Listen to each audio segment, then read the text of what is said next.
कि जय गणेश मंगल करना विघ्न हरो गणराज।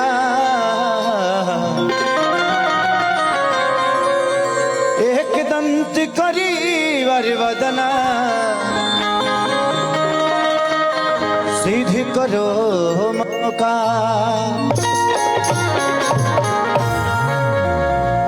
प्रेम से बोली शीतला मैया की। और बहुत प्यारा आज ही मेरा सौभाग्य और हम सब कलाकारों का सौभाग्य है कि आज अपने माँ के सामने कुछ कहने का मौका मिल रहा है अपने परिवार के साथ। इनमें कितना लोग माई से प्यार कर लेता नहीं, हाथ उठा बताओ।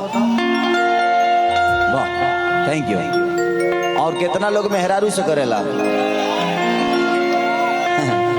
देखे जौना के बियाहवा नहीं खभैलू है उठौले बड़न सा। बाबू मेहरारू से देखी, जिसका जिसका शादी नहीं हुआ है ना वही लोग हाथ उठाया है।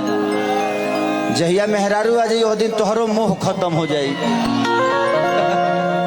जेकर मेहरारू आयल भी ओकरा से पूछो जे कितना प्यार करे लो, बट प्यार करना चाहिए। भैया जानता है। हाँ, असगर का जानी इकर तो रोजो तुको बदलेला कि माँ के ज्योति से नूर मिलता है, सभी के दिलों को सुरूर मिलता है। कि माँ के दरबार में जो जाए खाली हाथ उसे हर की सजल दरबार भगत के है बलहार। तब पूजैया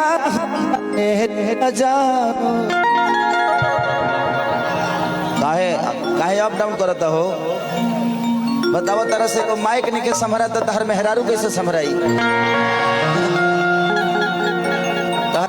तारे सन आदमी के मेहरारू दूसरा संग भागेली। ठीक से ऑपरेट नहीं करेंगे तो भागिए ना जाएगी।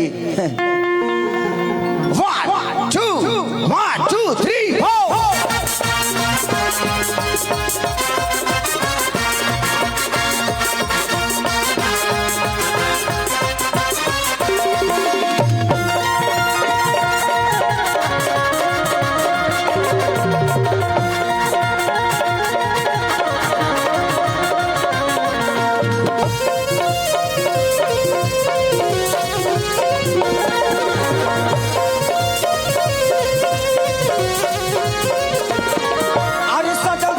भगवती के बलहार तब पूजैया होता है।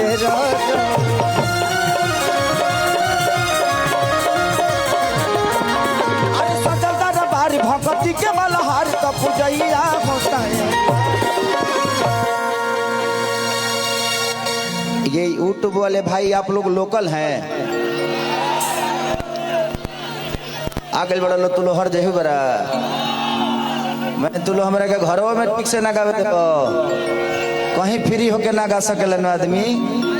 अरे दादा हो दादा कि नवती नदिया जरे लोग जागेला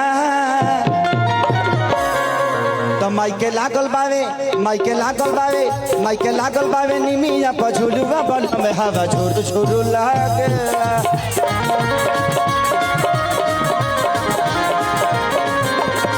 माइके लागल बावे निमिया पझुलुआ बल में हवा झुर झुर लागेला।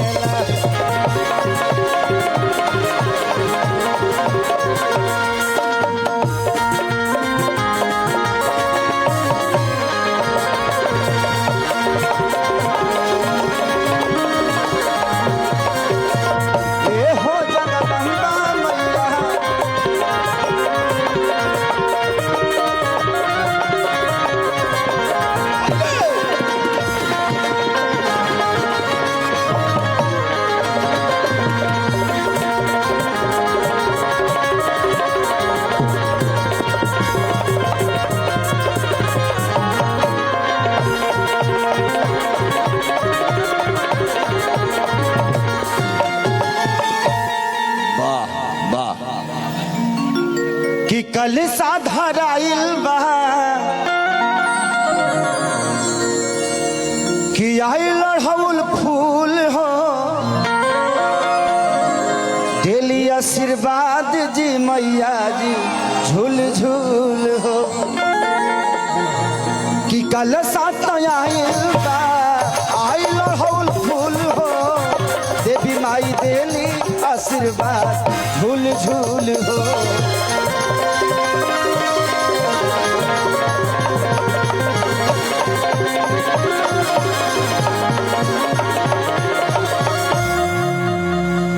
कि सब भक्ति में आके बैरह गेला कि सब भक्ति में आके बैरह गेला माइके लागल बावे माइके लागल बावे माइके लागल बावे निमिया पर झुलुआ बलम हवा झुरु झुरु लागे